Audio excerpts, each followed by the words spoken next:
Olá pessoal, bom dia, tudo bem com vocês? Estamos aqui, junto do Ponto e Vírgula Caruaru, para fazer um momento especial, uma live maravilhosa, certo? Com a nossa Karina Okajima Fukimitsu. Então, quero desejar a todos já que sejam muito bem-vindos. O tema da nossa live é prevenção, pós-venção de suicídio, acolhimento, tá certo? E nós vamos trazer a nossa querida Karina, que já está aqui acenando pra gente. Seja bem-vinda, minha querida.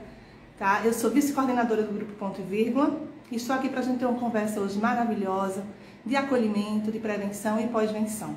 Sejam todos muito bem-vindos. Deixa eu chamar aqui a Karina para a gente já iniciar o nosso bate-papo. Bem-vindo, pessoal. Fabiana, Daniela, sejam bem-vindos. Olá, querida Karina! Aí eu tô começando bastante emocionada e arrepiada. É muita energia boa. Já desde ontem, Também com os estamos. presentes de vocês, olha aqui, coloquei aqui, separei, inclusive, olha, vocês me Ai, deram que aqui. lindo! Aí, olha que eu fiz, ó, que vocês também me Olha que mandaram. ambiente lindo, gente. Eu Maravilhoso, recebi obrigada. as flores que eu mais gosto, eu adoro astromélia e só tenho que agradecer. Olha, gente, olha que coisa linda. E hoje de manhã eu separei também os girassóis. É maravilhoso ter uma receptividade, um acolhimento e um carinho de vocês do ponto e vírgula. Eu só tenho que agradecer a oportunidade de estar com vocês. E de estar com você, porque a gente já Obrigada. tem se falado, né, algumas semanas e só amor, viu? Só agradeço. Que bom. Nós que agradecemos você pela sua disponibilidade, por estar se colocando à disposição de conversar conosco, né? Estamos tão distantes e ao mesmo tempo tão próximos, na mesma causa, né? Escolhemos girassol porque vemos que você tem realmente uma alma de girassol. É uma pessoa iluminada, é uma pessoa que nos traz luz, né? Que está aí na luta em favor da vida. Então, eu quero desejar muito, seja muito bem-vinda. O Ponto e Vírgula Caruaru lhe acolhe de braços abertos. Né? Sinta-se abraçada nesse momento. Eu abraço vocês também, gente, e todos que estão aqui conosco nessa manhã, podendo, é emocionante mesmo, né? Podendo a gente se agregar, e você falou bem, sabe? A gente está tão distante fisicamente, mas é possível que a gente possa estar muito juntinho, né? Essa emoção que você também está sentindo, eu estou aqui de pertinho sentindo e acolhendo a todos que estão aqui conosco nesse momento tão especial. Então, gente, eu quero apresentar para vocês a Karina, para quem não conhece, que é a doutora Karina Okajima Fukimitsu. Não é isso? Fukimitsu. Fukumitsu. Esse nome é Isso. complicado, né? É. Me chama E de aí, Karina que tá certo. vou chamando de Karina, tá certo? Doutora, porque PhD a gente tem que chamar de doutora, não é isso? E a gente, como foi que a gente descobriu a Karina, como é que a gente chegou até você? Né? Eu sou vice-coordenadora do grupo.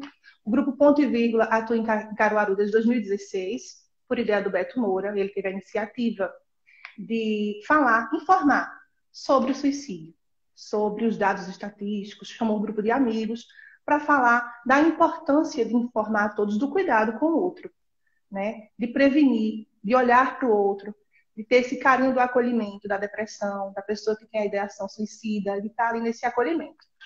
Então, surgiu em 2016, apenas 7 pessoas participaram, pouquíssimas pessoas. No ano seguinte, Beto não quis mais continuar, achou que não ia dar certo. E aí eu peguei no pé de Beto, participei do primeiro encontro, eu disse, não, Beto, a gente tem que seguir sim, né? E seguimos. E aí fizemos diversos eventos já aqui em Caruaru, de acolhimento, de informações, de palestras. E fiz minha pós-graduação, sou assistente social de formação, e escolhi fazer a pós-graduação em Serviço Social e Políticas Públicas, Gestão em Políticas Públicas. E fiz meu artigo voltado para a prevenção do suicídio, trazendo um pouco da história do ponto e vírgula e desenvolvendo um pouco essa questão da informação mesmo. E aí a gente ficava meio sem saber o que fazer, né? E aí eu comecei a pesquisar autores que falassem sobre, e aí chegamos até a Karina. E quando eu conheci toda a sua história, a trajetória desse Beto, a gente precisa adquirir os livros, e a gente foi montando nossa biblioteca, tá? A gente está de pouquinho aqui construindo a nossa biblioteca com os livros da doutora Karina. E me encantei com o livro do programa Raise, porque parece demais com a nossa trajetória de trabalho, e também com os sobreviventes, né, enlutados por suicídio, que no capítulo 6 vem tratar sobre políticas públicas. Então, foi aí onde a gente foi se debruçar um pouco nos estudos. E eu queria que agora você falasse para a gente um pouquinho sobre quem é você, sobre a sua história e sobre como a gente chegou no programa, nos livros, para que a gente pudesse se deliciar agora com todo o seu conhecimento. Olha, Catiane, para mim realmente é um privilégio, ainda bem que você pegou no pé do Beto.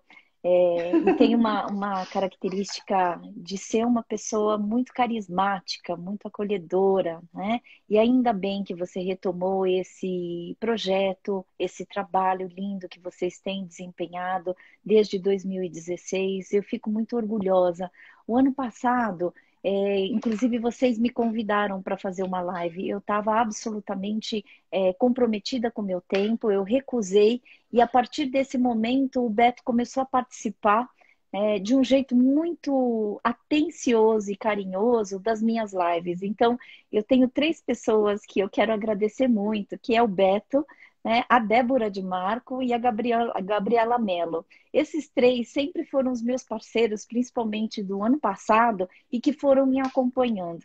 E aí, com mais conhecimento do Beto, porque antes eu o chamava de ponto e vírgula, até porque ele aparecia como ponto e vírgula, então eu falava, ponto e vírgula, qual que é o teu nome? Até que eu comecei a ficar encantada com esse desprendimento, com essa dedicação e com o acompanhamento.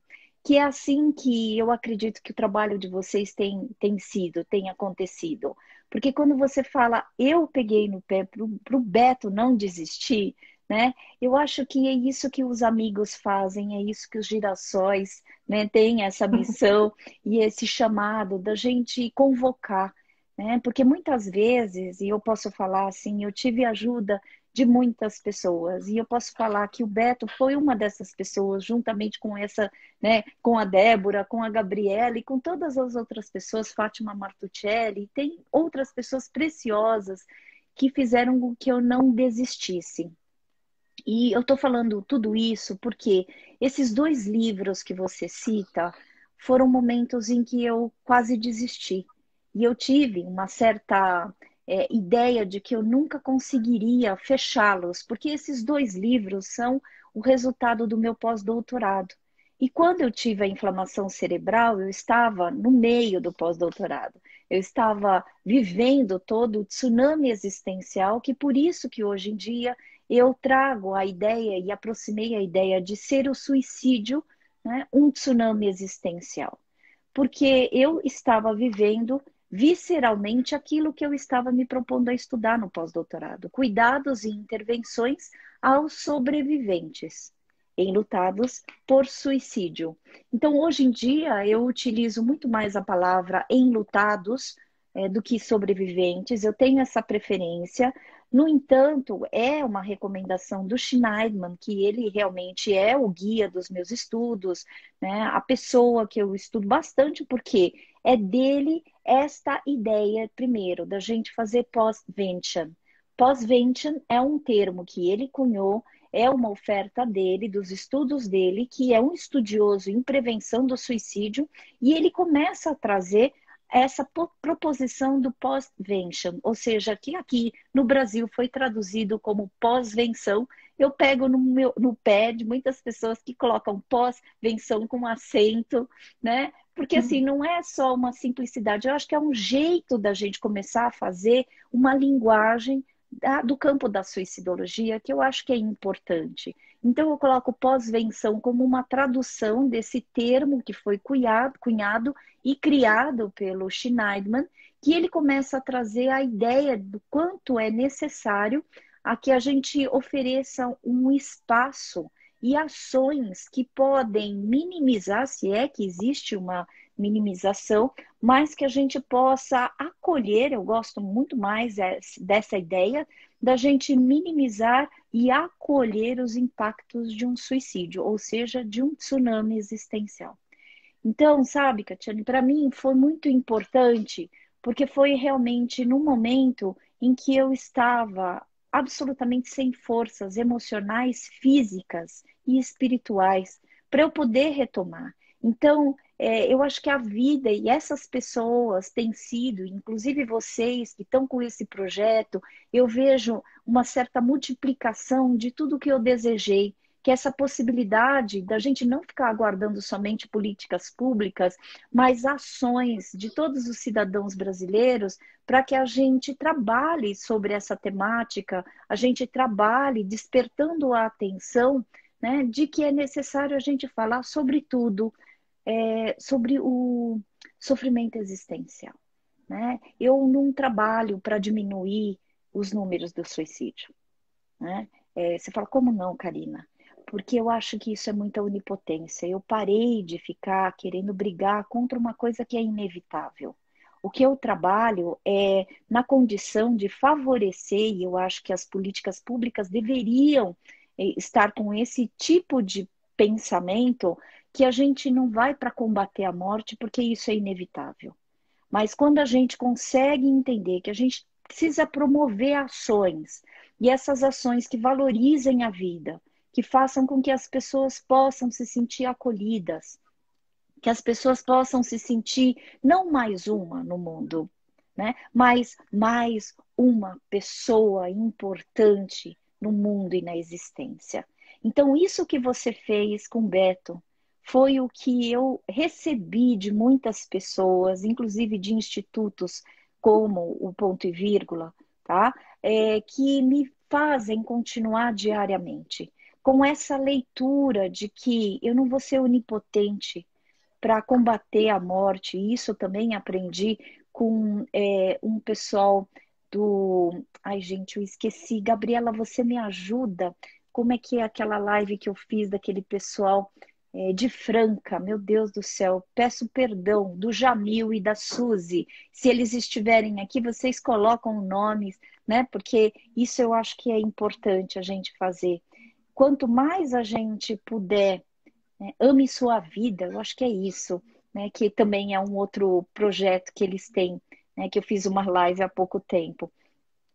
E eu falei Isso, a para Gabriela colocou. Ame ame sua sua vida, isso vida, mesmo. pronto. Olha só, eu não tô tão lesa assim. Eu falei para a Gabi há pouco tempo que assim, eu fiz um exercício hoje de manhã que eu nadei e eu fiquei lesa por causa da inflamação cerebral. Assim, quando eu ativo alguns movimentos, meu cérebro fica devagar, entendeu?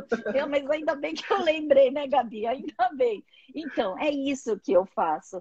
Eu entendo assim o quanto que a gente pode realmente se apropriar desses apoios, sabe? E é isso que eu quero fazer cada vez mais. Eu quero ser madrinha de projetos, eu quero incentivar esse tipo de ações. E é isso que eu coloquei principalmente nesses dois livros. Né, para não virar um livro só, porque o meu relatório do pós-doutorado, quando eu consegui terminá-lo, né, resultou em 400 e poucas páginas. Ficou imenso, assim como tudo que eu faço. Eu não faço nada pequeno, né? É assim, eu sou exagerada no sentido de ser muito intensa, porque eu quero fazer a coisa acontecer. E a vitalidade retomou para minha vida, e eu achei isso interessante, porque no processo de inflamação cerebral, eu realmente tive o maior caos existencial que eu posso falar até agora. Eu não sei se eu terei outros, espero que não, mas isso não diz respeito ao meu controle. Isso diz respeito à ideia de que é muito bacana eu ver que 7 anos depois eu estou aqui para contar a história. Estou aqui para falar para vocês assim, olha, aquilo que eu imaginei que eu nunca conseguiria, né, me recuperar, eu nunca conseguiria passar, eu nunca conseguiria cicatrizar no sentido de que não está mais em carne viva. Hoje em dia eu realmente não tenho o medo e o pavor e o pânico que eu tive durante a inflamação cerebral. Você imagina, né, Catina? Eu, assim, no meio do pós-doutorado, quando eu fiz a minha última entrevista, que muitas delas estão nesse livro Sobreviventes Enlutados por Suicídio, eu fiz a minha última entrevista, né? E eu sempre fui muito ansiosa. Eu estava lá no pós-doc, eu recebi bolsa pela CAPES PND, que é o programa de jovens pesquisadores. Naquela época eu me sentia mais jovem do que hoje, né? E aí, assim, foi muito interessante, porque eu recebi todo esse auxílio, inclusive da Maria Júlia Kovacs, que já era minha orientadora do doutorado em 2013, e no final de 2013 ela me mandou esse e-mail contando que a USP tinha recebido da CAPES a primeira bolsa da CAPES, né, de agência de fomentos, que estava incentivando as pessoas a fazerem o pós-doc. E aí, então, Júlia falou assim, Karina, eu gostaria de saber se você tem interesse, porque eu gostaria de te incentivar a participar do concurso que foi aberto. Então, isso quer dizer, você vai precisar submeter um projeto, e aí isso vai passar pela congregação, e aí, se for aprovado, eu tenho muito interesse em continuar a te orientar. Quer dizer, para mim, isso aí é um sonho, né? Porque Maria Júlia Kovacs é um nome, né? Que não é só um nome, é uma pessoa que se tornou. Hoje em dia, ela me coloca a alcunha de filhota e eu a chamo de mames, né, nos bastidores e em alguns eventos que a gente participa, porque, assim, é todo esse apoio que você pôde oferecer para o Beto. O que eu estou tentando ressaltar é, assim, como é importante a gente ter alguém para se amparar.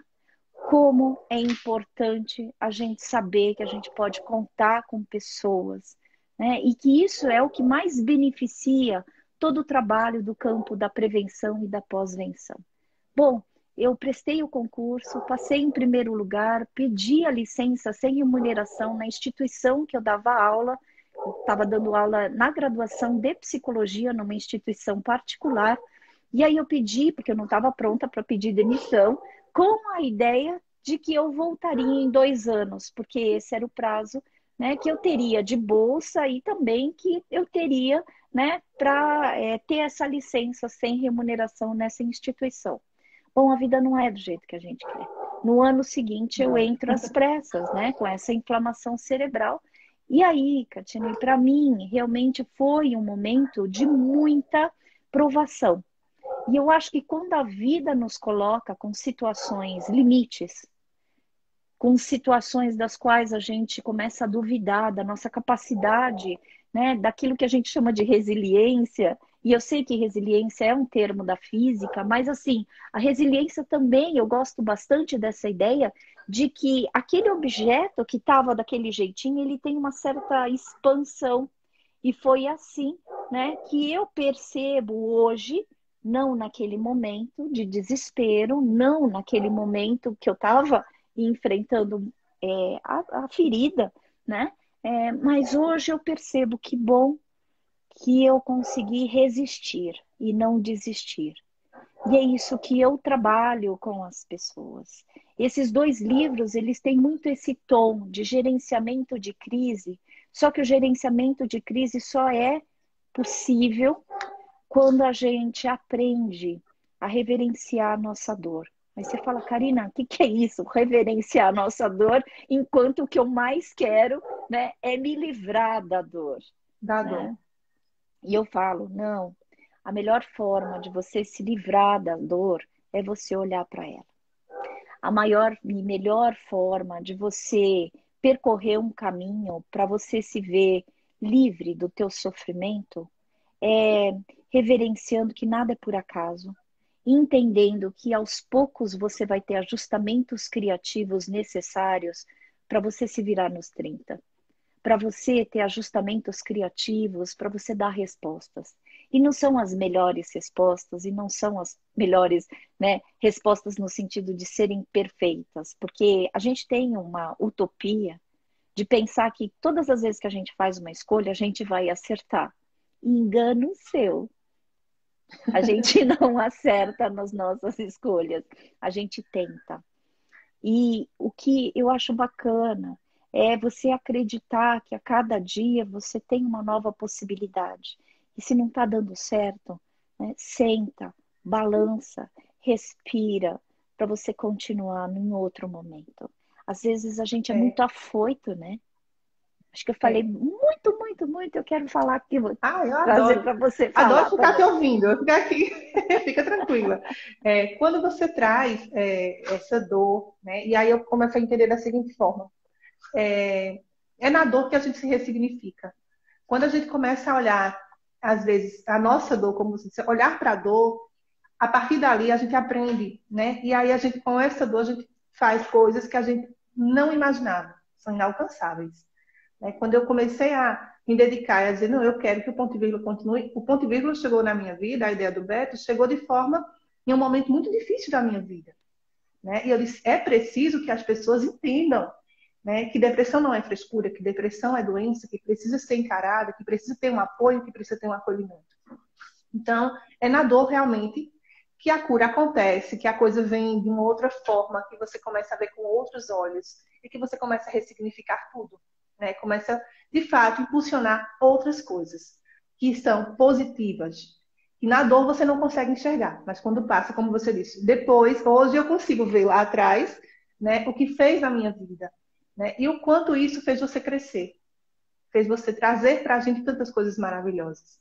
Né? Hoje a gente se delicia lendo os livros, uma leitura gostosa, uma fala acessível, né? Não é aquela coisa tão acadêmica que as pessoas não conseguem atingir ou conseguem alcançar, mas é uma fala muito leve, muito suave. Todo mundo consegue ler, consegue entender, consegue trazer para a sua vida aquelas suas palavras. Né? Se tem vida, tem jeito.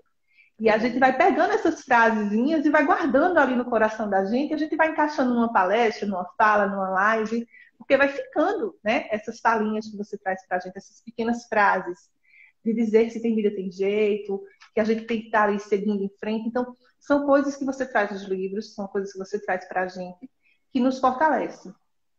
E aí, quando você falou que o programa Raise você fez em meio a esse turbulhão de emoções, em meio a essas coisas todas que aconteceram na tua vida, o que me chamou a atenção no programa Waze é que a gente aqui trabalha também em escolas. Inclusive a professora Liana Raquel está aí nos assistindo. A gente fez um trabalho na escola em que ela atua, no Arnaldo Assunção, aqui em Caruaru, onde havia um índice alto de jovens adolescentes que estavam em automutilação, que estavam nesse processo bem doloroso e a escola não sabia o que fazer. Então, como é que o ponto e vírgula agiu? Né? A gente pensou, planejou, e hoje eu começo a ver com outros olhos o planejamento, depois que eu conheci o programa Waze. Então, é algo que vai nos acrescentando, né? Então, a gente foi lá, a gente tem parceria com instituições de psicologia aqui de Caruaru, universidades, onde a gente faz o seguinte, a gente faz a palestra com os alunos, de forma muito dinâmica, muito lúdica. A gente leva palhacinhos do abraço, faz um acolhimento bem gostoso. Depois a gente pode mandar para você as fotos. É algo bem divertido, não é aquela coisa pesada. Então a gente leva música, leva os slides, brinca com eles, faz dinâmica e leva de forma muito leve a prevenção, o cuidado com o outro. Como olhar para o coleguinha do lado e ver se ele está necessitando de ajuda. Como a gente pode encaminhar ele, né? Como a gente pode direcionar ele para pedir ajuda. E a gente traz essa perspectiva. E depois que a gente faz esse momento, a gente tem uma equipe de psicólogos, né, alunos que são acompanhados de estagiários, que faz a escuta qualificada desses meninos, dessas meninas que querem conversar um pouco. E aí, quando eu vi o programa Raise, eu disse, gente, a gente fez, mas a gente poderia ter feito outra forma, né? Fortalecer primeiro os professores, os diretores, a equipe que está ali. E a gente foi primeiro para os alunos. Então, é algo que a gente traz como aprendizado. De na próxima vez, né, a gente já ter aí o programa Raise como referência e trabalhar primeiro a equipe, fortalecer essa equipe para dar esse suporte depois para esses meninos e meninas que estão lá nessas escolas. Né? Então, a gente agradece demais isso que você trouxe para a gente, porque só engrandece e só acrescenta, né, nos trabalhos de prevenção e pós-venção. Olha só, eu acho muito bacana que você já tem utilizado essa ferramenta. Na verdade, o programa é um conjunto de ações que é feito, e eu coloquei aqui, o pessoal estava perguntando, né? Inicialmente, quando eu comecei a lançar o programa Raise, as pessoas falam programa Raiz, né? Porque, lógico, né?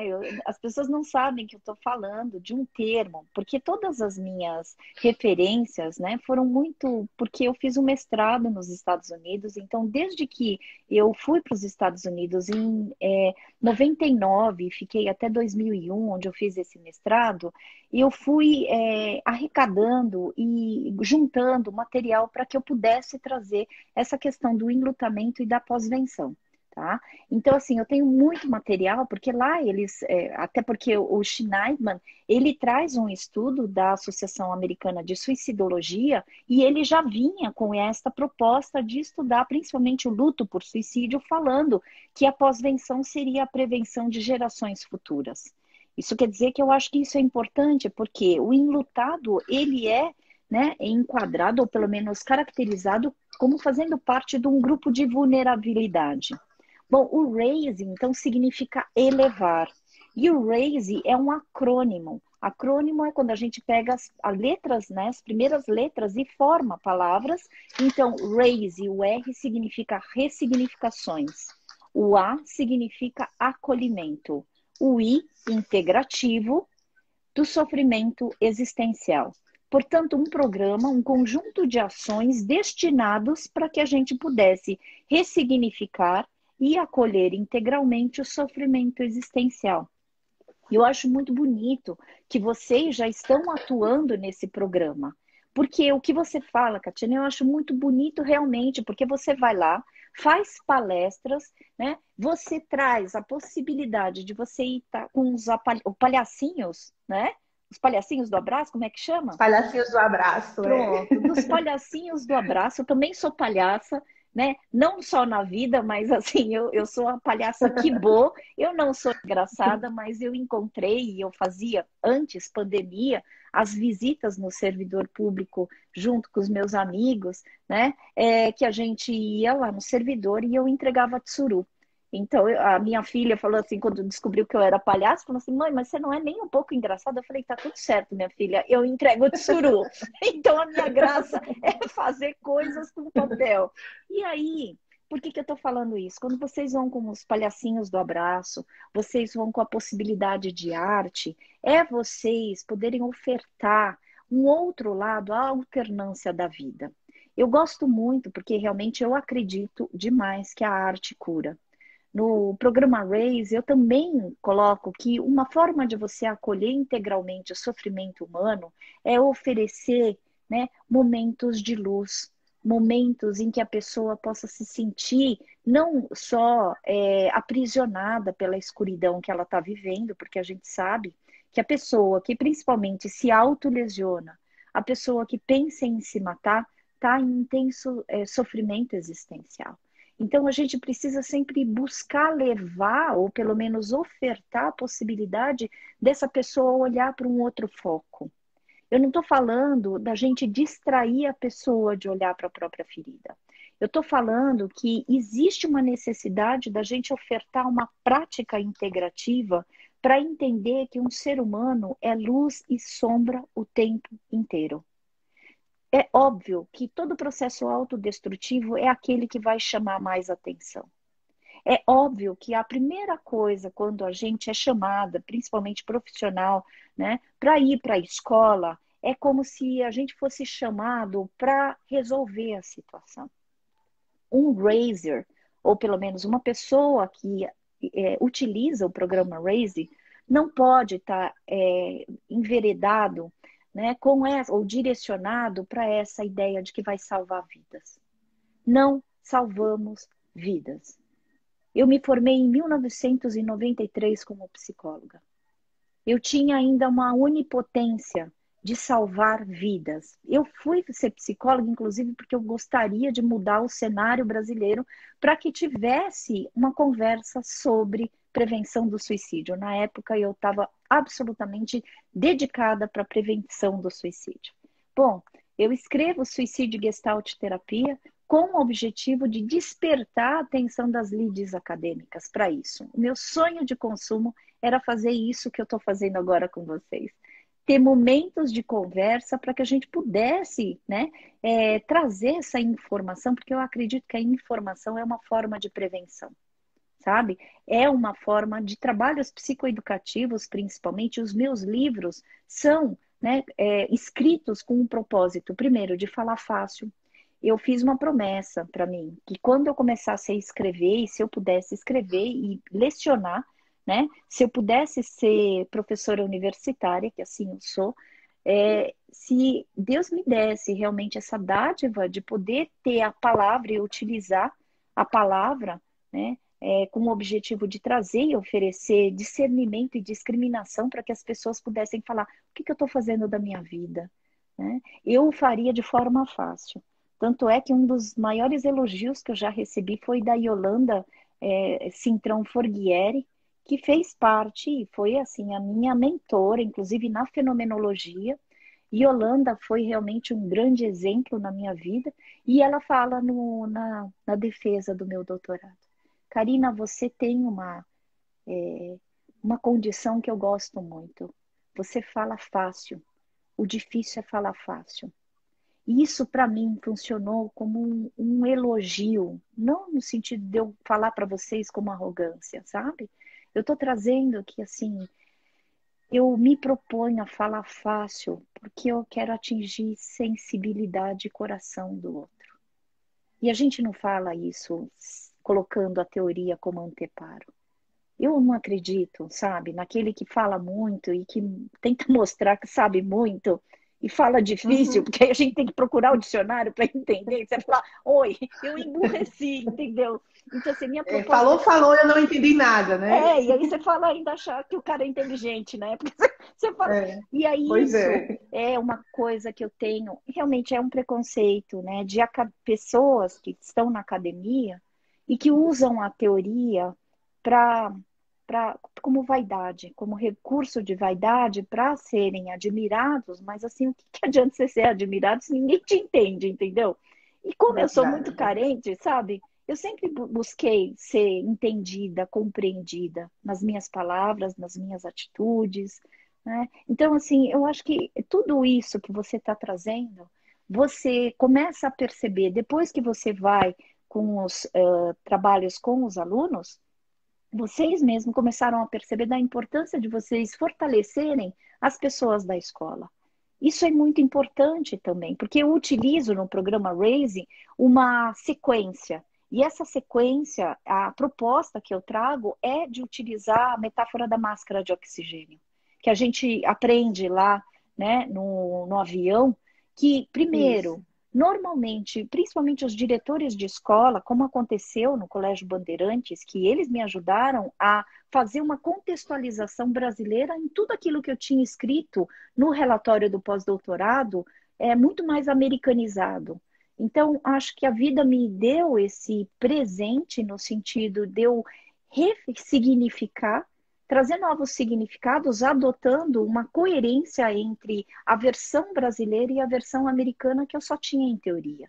Óbvio, eu não vivo na cultura americana, embora eu tenha vivido durante 3 anos da minha vida.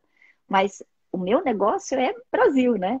Eu tenho esse olhinho, eu sou neta de japoneses, mas eu amo o Brasil. Eu adoro essa miscigenação que acontece. Isso quer dizer que quando a direção do Colégio Bandeirantes me procurou no primeiro suicídio, né, eu falei assim, vamos fazer e utilizar uma metáfora que eu utilizo, que é a máscara de oxigênio. Eu vou convidá-los para vocês virem aqui no meu consultório. Quem vem? A direção, a coordenação e os orientadores pedagógicos primeiro. Por quê? Eu acredito que a gente só consegue oferecer aquilo que a gente tem. E eu acredito que acolhimento só é feito quando você se sente à vontade por quem você é acolhido. Isso quer dizer, eu falei, bom, eu vou dar acolhimento. E quando eu falei para elas assim, vocês perceberam que vocês estão aqui, né? Porque vocês querem estratégias para acolher os alunos de vocês. Mas deixa eu falar para vocês, vocês são as pessoas que estão também em carne viva. Vocês se deram conta que vocês estão em sofrimento? Quando eu falei isso, todas, porque foram 25 mulheres lá no meu consultório, fizeram isso. Algumas puderam chorar, algumas puderam falar, eu não sei o que fazer. Eu falo, estranho seria se vocês soubessem o que fazer. Então a gente vai começar o acolhimento por vocês. eu preciso acolhê-las. E eu só agradeço, e é isso que a gente faz no Instituto Sede Sapiens, no Núcleo de Assistência Social, no grupo de enlutados por suicídio. Porque acolhimento se faz pedindo licença para que as pessoas possam compartilhar as dores delas. E dor é uma coisa tão íntima e tão necessária de ter espaço e de ser reverenciado como uma condição, inclusive, que vai fazer com que essa pessoa, a partir do momento em que ela olha para a própria dor, ela vai conseguir fazer a travessia dela. E a travessia não sei quando termina. A travessia é saber que ela não está sozinha, né, naquele sofrimento. Então, isso tudo é o que eu me proponho, nos 2 livros, principalmente. Porque quando eu falo em cuidados e intervenções aos sobreviventes enlutados, né, por suicídio, que eu chamo os meus enlutados por suicídio, e os meus, quando eu falo, não é né, por ser possessiva, é pelo amor que eu tenho. Eu amo, reverencio esse tema. E sabe, assim, realmente eu tenho uma amiga que é a Fátima Martuccelli, que ela fala, minha amiga, você foi a escolhida, sabe? E eu adoro ouvir isso, porque a cada dia isso faz com que eu não desista. Quando eu falo eu fui a escolhida, não realmente para assumir um lugar que não tenho mais essa vaidade, mas a minha vaidade é para eu poder acolher, sabe? Então, assim, eu trato muito bem, eu como se fossem meus filhos, os enlutados por suicídio, são as minhas teteias, que se eu tive bônus de tempo, é realmente para que eu possa acolher essas pessoas, né?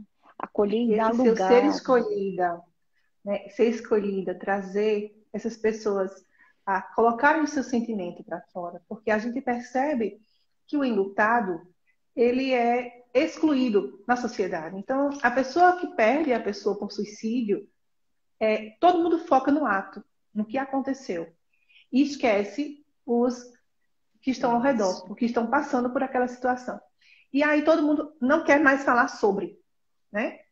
Porque parece que quando fala sobre, está cometendo um erro terrível. E quando você diz temos que acolher, né? E aí isso nos ensina também como grupo ponto e vírgula, porque até então a gente não trabalhava pós-venção. A gente sempre trabalhava a prevenção. A gente discutia muito a prevenção. E depois que a gente conheceu, né, as suas falas, que a gente vem aí trabalhando nos grupos de estudo, e a gente vem se aproximando dos seus pensamentos, das suas ideias, a gente está começando a trabalhar e a pensar, depois de pós-pandemia, né, na questão da pós-venção mesmo, dos grupos de pós-venção, de como é que a gente pode estar chegando junto aos enlutados.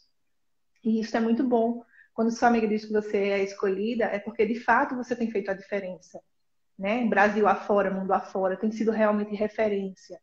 Porque a gente começou com muita boa vontade do acolhimento, do querer estar junto, mas sem muito conhecimento do que fazer. Então, tem a boa vontade, mas a gente não tinha toda a teoria, todo o embasamento que pudesse nos levar, né? E aí a gente também traz muita a questão aqui, eu não sei se no Sul é dessa forma, mas aqui no Nordeste é muito trabalhada a questão de que quem trabalha com prevenção e pós-venção é psicólogo.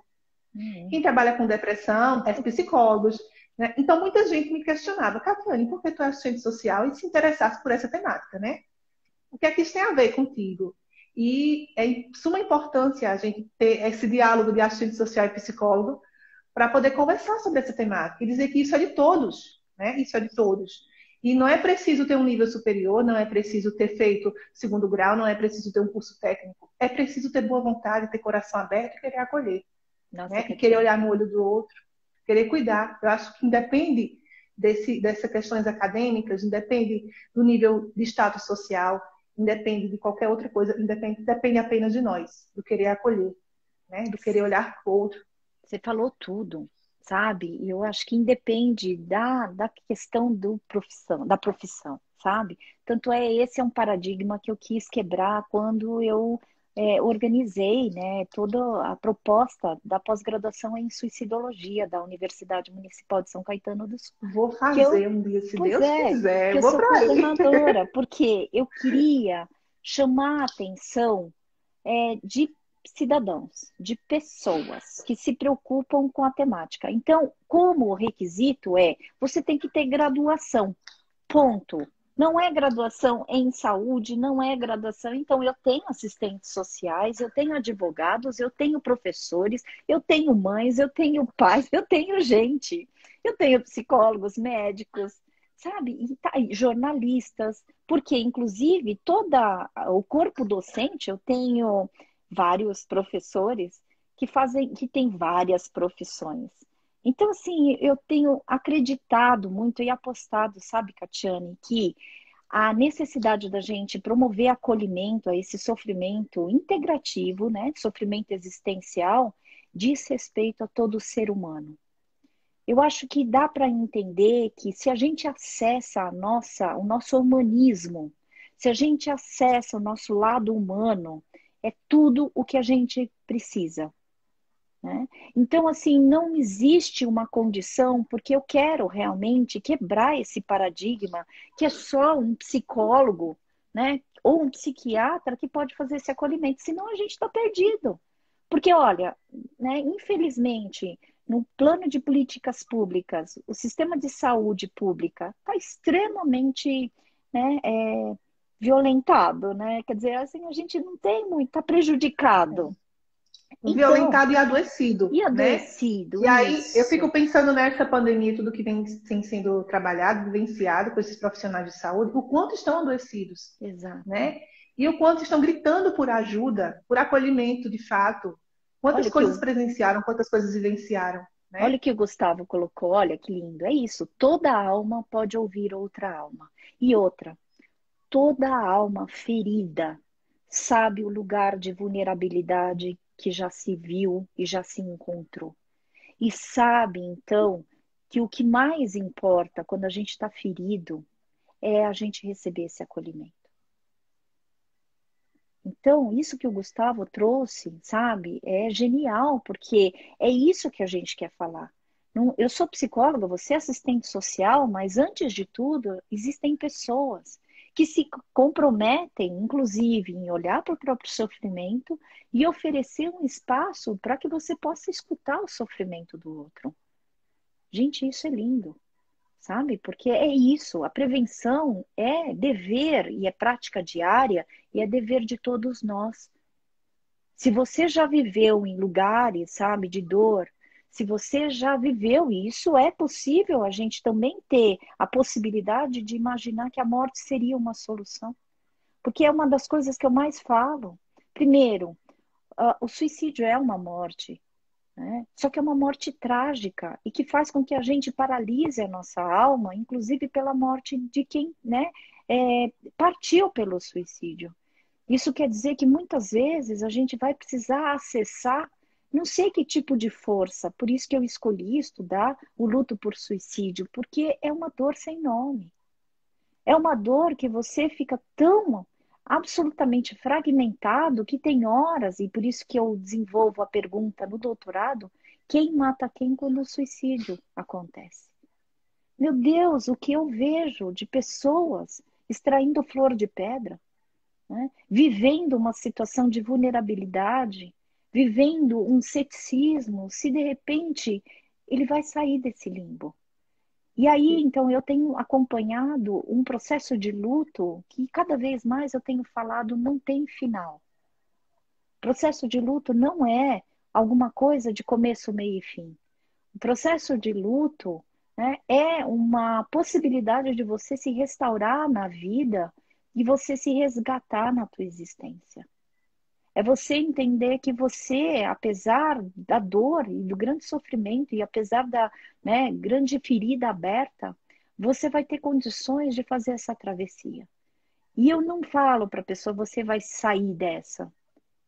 Porque eu acho que assim, absolutamente, porque eu acompanho mães e pais, por exemplo, que perderam, como é que você vai falar, sai dessa?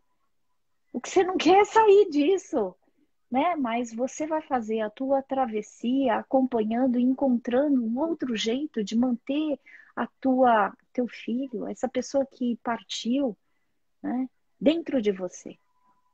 E é isso, sabe, que eu tenho me proposto a fazer, principalmente no grupo de enlutados, a não incentivar que as pessoas saiam do luto, pelo contrário, é que elas encontrem no luto a capacidade delas responderem às situações difíceis. É honrar a vida de quem partiu. É não esquecer que existiu uma história. E aí eu fico bastante emocionada com isso. Porque, assim, as pessoas imaginam que o processo de luto vai ter cura e não vai. Né? A gente não cura das nossas dores, a gente cicatriza. E assim, a cicatriz é muito linda, né? Porque a cicatriz é a nossa possibilidade de entender que passou, não a dor, mas passou aquele medo de que nunca passaria. Cicatrizou, e aí Verdade. a gente vai encontrando outros lugares para os nossos sofrimentos, né, Catiane? Quando você traz para a gente, em cada relato, né, em cada história de cada enlutado, de cada dor, e aí tem histórias que a gente se arrepia mesmo, que a gente diz assim, poxa, como foi, né, para essa pessoa passar por isso? Então, assim, vem a questão da culpa, vem a questão do entender por quê, né? Qual o motivo, o que foi que eu deixei de fazer, onde foi que eu não ajudei. Então, são tantos questionamentos que essas pessoas carregam, são tantas dores, são tantos porquês, é tanto sentimento de culpa, né? E passar por isso, e passar por essas pessoas, e fingir que nada aconteceu, ou apontar para essas pessoas e dizer, não, foi por causa de uma separação, foi por causa desse motivo. Então, infelizmente, a sociedade ela está muito adoecida nessa perspectiva de culpar, de julgar, de apontar, né? E a falta de empatia dessa situação. Mas aí, eu achei interessante uma fala que você traz no programa Raise, no livro, na página 77, que você diz que o mal do século não é empatia, mas é a falta de acolhimento, né? E isso eu fiquei pensando, a falta de acolhimento ao sofrimento humano, que a gente trabalha tanto essa questão da falta de empatia, e quando você trouxe essa fala, né, a falta de acolhimento, eu repensei, eu disse, realmente, nós não temos mais o cuidado desse acolhimento humano. A empatia, ela é algo de você se colocar na situação do outro, tentar entender. Mas eu não vou entender. Eu me colocando no teu lugar, eu não vou entender a tua dor, eu não estou sentindo, Perfeito. né? Mas a partir do momento em que eu te acolho, e eu digo, estou aqui, conta comigo, vamos juntos, né? Eu consigo compreender que a minha dor, ela está sendo acolhida, ela está sendo aceita. Você não entende minha dor porque você não está vivenciando, mas você me acolhe. E eu achei isso muito bonito. E eu queria dizer assim, o que é que você diz para a gente, né, sobre essa sua fala de acolhimento? O que é que você traz para a gente, para todos que estão nos ouvindo agora? Quando eu escrevi essa frase, eu me referenciei com um autor que se chama Martin Buber. Ele propõe a relação dialógica e ele faz uma crítica, ou pelo menos uma consideração a respeito do termo empatia. Empatia, ele fala, nunca a gente consegue ter empatia, que é se colocar no lugar do outro, porque o lugar do outro é do outro. E ele propõe que, em vez de empatia, a gente utilize aquilo que ele traz como possibilidade de presença incondicional. Ou seja, se o outro está na lama, você vai na lama com ele e fala, olha, eu não sei o que fazer, mas eu estou aqui com você. E é esta ideia que me agrada muito, porque por isso que eu também, né, em cima desta ideia do Martin Buber, que eu comecei a trazer a frase: o sentido pertence ao sentidor, aquele que sente a dor. Então, eu nunca vou conseguir entender o lugar do outro, porque o lugar do outro é do outro. Muitas vezes eu, inclusive, não entro no meu próprio lugar, que esse é o processo de morrência Exato. acontecendo, e que, por medo de eu enfrentar aquilo que eu antecipo como sofrimento. Agora, o acolhimento é possível, porque eu também tenho uma frase que eu falo: o acolhimento é o que sedimenta o solo que foi fragmentado pela dor. Quando eu falo isso, e como eu sempre vivi, né, em solo fragmentado, minha vida inteira, por mais que eu não quisesse, essa foi a minha realidade. E aí eu falava assim, o que eu posso colocar como cimento? Porque, olha, se fosse por mim, se a vida fosse do jeito que eu queria, com certeza eu ia andar em asfaltos, assim, lisinhos, sabe? Mas eu sempre andei em asfalto truncadinho, né? Então eu sempre ia procurando onde que era mais seguro para mim. E aí, então, por isso, Catiane, que eu criei essa ideia do acolhimento, porque o acolhimento é esse cimento que a gente coloca. E acolhimento vem de colo, né? E assim, quem de nós nunca pensou numa situação em que você esteve em vulnerabilidade, em grande sofrimento, você falou assim, gente, tudo o que eu queria é estar um colinho, né, num colinho. Sei lá, às vezes a gente pensa nisso. Por quê? Porque o ventre materno, querendo ou não, foi o lugar, teoricamente, mais seguro que nós estivemos. Porque, olha, também a gente queria comer, a mamãe comia pela gente também. Era uma mamata, né? Quando você estava lá dentro da tua mãe, querendo ou não, vinha comida. Você não sofria, né? Só que você também não se Né? desenvolvia.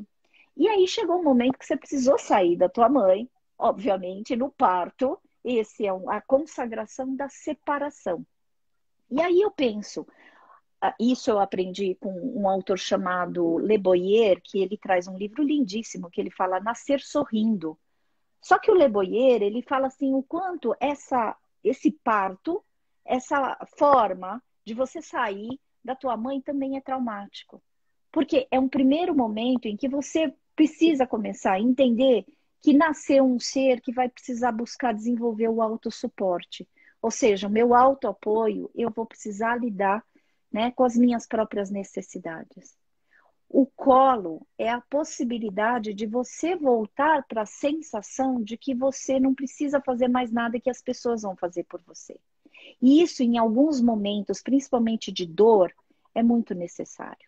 Então, por isso que eu falo que muitas vezes um enlutado não é que ele não saiba, é que ele está tão em sofrimento que ele não vislumbra alternativas e aí ele precisa desse heterossuporte, apoio externo, para que ofereça colo o suficiente para ele continuar. E aí, então, eu acho muito importante, porque o que é colo? É você não querer tirar a pessoa do sofrimento dela. Isso é desrespeito. Sabe o que é colo? É falar, eu estou aqui com você. Eu não quero te tirar deste lugar. A maior parte dos acompanhamentos que eu faço, psicoterapia de luto, com os meus pacientes, clientes, tá? É poder ajudá-los a confirmar os sentimentos que eles têm. Olha que interessante, porque eles querem sair rápido, até pela dor, né? Ninguém gosta de ficar, não é gostosinho. Você fala, não, eu tô sentindo isso, né? Tira de mim. Eu falo, eu não vou tirar. Nós vamos passear, né, juntos, fazer essa travessia juntos. E essa travessia, ela dói, né? Porque a gente não quer sentir dor. Na verdade, a Sim. gente sofre muito porque a gente não quer sentir dor. A gente quer passar pela vida sem sentir a dor. E a dor é algo nosso, é algo comum do ser humano. A gente não pode evitar. Terão traumas, terão desafios. Eu fiz terapia, às vezes parei um pouco, às vezes eu volto para a terapia, vou nesse percurso e a gente vai entendendo isso, né? Que essa dor é necessária para o nosso crescimento. Então, sair desse processo e ser acolhido e receber esse colo e compreender que tem alguém conosco passando por essa dor, por esse processo junto, é algo que nos traz como é que eu posso dizer? Uma sensação de que eu não estou sozinho. A certeza de que tem alguém comigo, né? E muitas vezes, muitas pessoas não saem desse processo, não conseguem sair desse processo porque não se sentem só. As pessoas estão todas unidas aqui no mesmo ambiente familiar, mas não estão olhando para a dor do outro, não estão cuidando, não estão acolhendo, né? E isso tudo para a gente vem somente nos ensinar. Cada vez que você fala, a gente fica aqui assim encantado ouvindo você falar para horas falando, porque isso nos ensina muito, nos traz muito conteúdo, muita prática daquilo que você vivencia, para que a gente aprenda também a fazer isso aqui, né? Eu espero em breve ter você aqui conosco, a gente ter esse sonho de nos encontrarmos, ter o sonho de fazer após em suicidologia, já falei com você sobre isso. Tenho muita vontade, não sei se será possível esse ano, mas tenho muita vontade. Quem sabe não vem o curso para Caruaru, né? Que bacana. Acho que as coisas têm que acontecer do jeito que elas acontecem, né? E eu acho que a gente precisa ter uma certa é, ideia de que tudo que nos aconteceu não foi em vão, né? E a poder falar assim, tá tudo certo. E quando eu falo tá tudo certo, não é de um jeito idealizado, mas assim tá tudo certo, porque você pôde estar vivo aqui agora. E é isso, né? Eu acho que, assim, eu agradeço demais. Eu vi que o tempo tá se encerrando, senão a gente perde de gravar a É, live, né? eu vim olhando aqui, vim olhando. O Beto tá aqui pertinho, tá? O Beto tá me dando suporte. Oh, E eu meu vou Deus chamando o do Beto pra céu. lá, o Beto pra cá. Oh, E meu aí eu Beto. pedi, eu disse, vem cá. Me chama pelo telefone. Tá, eu vou chamar Beto aqui para ele também dar uma palavrinha conosco, né? Que falta tão pouquinho tempo, senão a gente não consegue conversar. É, Deixa eu tentar chamar o Beto, que ele entrar aqui com a gente também. Pronto, estou chamando ele. Eu disse, Beto, não ajuda, né? Me ajuda porque é muita emoção. e olha só, um dia o Beto teve um sonho. Um dia ele pensou em Olá. desistir. Catiane ajudou, que o Beto não desistisse. E a gente vai fazendo correntes do bem. Então, meu Beto, olha, a tua imagem não apareceu para mim, mas Não? você já tem aparecido Tá muito carregando. para mim na minha vida. Só tenho que te agradecer por essa oportunidade. E aí você vai estendendo, porque as pessoas do ponto e vírgula começam a aparecer, ou começam a ter notícias desse lindo projeto, desse trabalho de vocês, né? Vocês vão se tornando mais amigos, né, da minha vida, da minha parceria, da minha missão. Então, assim, eu só tenho que agradecer, meu querido. Ainda está carregando a tua imagem, né? A gente, a gente te escuta, Beto. Sim, Sim, perfeito. sim.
Oh, meu Deus.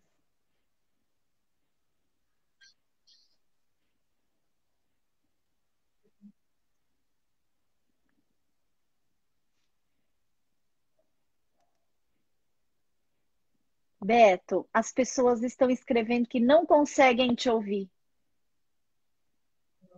Não estão conseguindo te ouvir. Beto, vem pra cá. Ainda a gente tem 3 minutos. Vem aqui, Beto. Vai do Vem lado cá. da Catiane e fica É, aqui, meu vocês estão me querido. ouvindo porque o fone descarregou. Vocês estão me ouvindo? Sim, estamos te ouvindo. Olha lá, Cheguei. ó, Beto, olha lá. Beto, você tem 2 minutos para a gente Vai conseguir. ser o suficiente. Vai ser o suficiente. Eu estou com a presença de duas pessoas que fizeram parte da minha vida. Uma que não fez com que eu desistisse, e a outra que fez com que isso fosse possível, que é você, Karina, né? Porque sem a sua disponibilidade, sem o seu conhecimento teórico, a gente não estaria aqui hoje, com a propriedade que a gente tem. Então, quando a gente fala que a vida não é do jeito que a gente quer, ao mesmo tempo a gente diz assim, olha, tem o programa Raise, tem o sobrevivente de suicídio, e tem toda a sua história e todas as histórias das pessoas que estão conosco, né? Sejamos girassóis, porque no momento de nublado, do sol escondido, possamos olhar e virar para o outro e dizer assim, eu estou com você, não precisa desistir, tá? Então, Karina, sinta-se abraçada, amada, acolhida por todos nós. A emoção toma conta, eu já estou aqui emocionado, estou fugindo. E foi uma coisa que você me ensinou. Se sentir emoção, se emocione, porque você é humano. Grande abraço, Karina, e a todos. Coisa linda. Eu vou pedir, vem cá, Beto, vem cá. Vamos fazer nós Cheguei. três. Nós três vamos mandar, quando eu falar 1, 2, 3, vamos falar isso para todo mundo que está nos ouvindo. Eu estou aqui e não desista. Vamos lá? Um, Vamos lá. dois, três. Eu estou Eu estou aqui e e não não Não desista. desisto. desista. Estamos aqui para você, por você. Vamos continuar nessa corrente do bem, nessa corrente do amor. Estou bastante emocionada e agradecida por estar com vocês, meus queridos. A emoção é A emoção é mútua. nossa. Cheiro, cheiro, cheiro, cheiro. Um cheiro, adoro esse termo, um cheiro. Um cheiro, um abraço, um carinho e um amor. Beijo. Até mais. Até, gente. Até. Não salva, não?